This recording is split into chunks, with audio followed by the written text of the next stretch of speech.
Turkish President Recep Erdogan has slammed NATO's concerns over the purchase of a Russian defence system. He said that from now on, Turkish security would be in the hands of its own people. They went crazy because we made the S-400 agreement. What were we supposed to do? Wait for them? We've taken precautions and will continue to take precautions when it comes to our security, and we'll fend for ourselves. We'll take matters into our own hands. There's no other way. According to its manufacturers, the system in question can shoot down up to 80 targets at a time. Its targeting range is about 400 kilometres. The deal has worried NATO allies. They fear the S-400 is incompatible with the alliance systems that they have in Turkey. A NATO interoperable missile defense system remains the best option to defend Turkey from the full range of threats in its region. Well, having said that, it's important to note that Germany, being one of NATO's leading members, has restricted some arms sales to Ankara, and that decision, mentioned in Erdogan's speech, may have been a factor in Turkey's choice. Well, let's try and get both sides of this story now. Joining me on the line, Hussein Badchi, he's Professor of International Relations at Ankara's Middle East Technical University, and also Cristhian Mancera, who's a lawyer and a political activist. Good evening to you both, gentlemen. I'd like to come to you first, Hussein. What's your reaction to Turkey's purchase of the S-400? Is that a good thing or a bad thing? This is one of the biggest issues at the moment in Turkish politics. President's statement that Turkey diversifying the defense structure is well accepted, despite the fact that within the NATO and the European countries there are a lot of concerns. But on the other hand, like France, they say that it is Turkey's choice to make this deal with Russia. But the Russians are also very careful. They were not pushing so very strongly. They were just waiting, also getting the international reactions. And now it seems, as the president's advisor said, that the deal is on the way, and Turkey will receive in the coming years S-400 defense systems. Why Turkey is doing this is very simple. Turkey had experienced several military embargoes by the United States of America, and now also with Germany. As you say, Germany started now to stop certain weapon deals to Turkey, which Turkey needs a lot in order to fight terrorism and to defend the borders. So the president's statements that Turkey is now defending herself is far-fetched statement. Turkey is still far away to produce technology. Turkey is still depending technologies from outside. But this depending on the West only is not anymore the case, as we will see in the future. The Turkish defense industry... If you'll forgive me, Hussein, I just want to give Cristhian a chance to give us his take on this. I suggest your opinion might be slightly different, Cristhian. Yeah, definitely. I think that Turkey and Ankara have to decide on which side they're on. And I think over the past few years, the United States has been, along with NATO allies, a big supporter of the Turkish government, along as, supporting their security and stability. But I think the recent government and, Erdogan's behavior has become a little bit volatile and unstable for the region. And I think his idea of defying the West by reaching agreements to buy weapons from Russia does generate concerns. And even though he is right, he has the right to decide from what country he will buy weapons, he also has to understand that he's part of an alliance and that he has to respect certain rules and also regulations that go beyond the fact that he has the right to buy weapons from any country that he chooses. And I think that his behavior only sends the message that, in the past 5 years or recent years, he has become a very unstable leader and unpredictable. And this is one of those cases in which the U.S. and other countries have to watch carefully what is his next move and what is his intent towards the future. And Cristhian, what about that point that was raised there by Hussein that actually some NATO countries have been reluctant to sell weaponry to their ally Turkey, the US with its embargoes, Germany limiting? What's Turkey supposed to do in that situation? Surely they can look elsewhere. Exactly.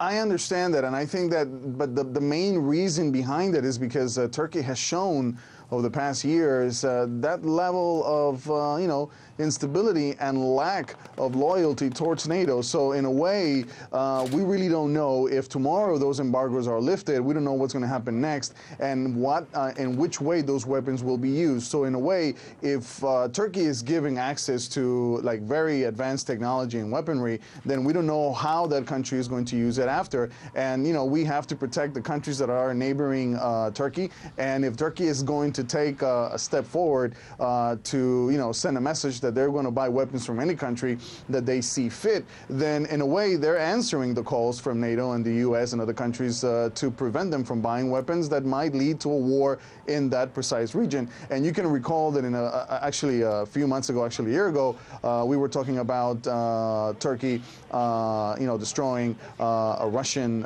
jet over Turkish territory, and now they're buying weapons from Russia. So that's one part of the evidence that shows that they're really unstable and unpredictable, and gives way to the way Washington and other countries are feeling against or towards Turkey at this moment.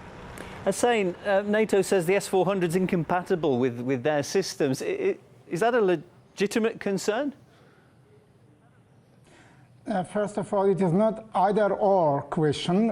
Turkey is having relations with the West and member of NATO and will remain in the NATO, no doubt about it. And America remains one of the biggest suppliers to Turkey, F-16, F-35 jet fighters and many others, and European countries also.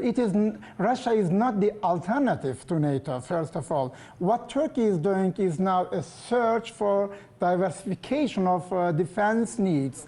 And the Gulf War first and the second proved once again that Turkey feels concerned what happens on the eastern borders, and at the moment, once again, to get always this feeling that certain European countries, because of political reasons, can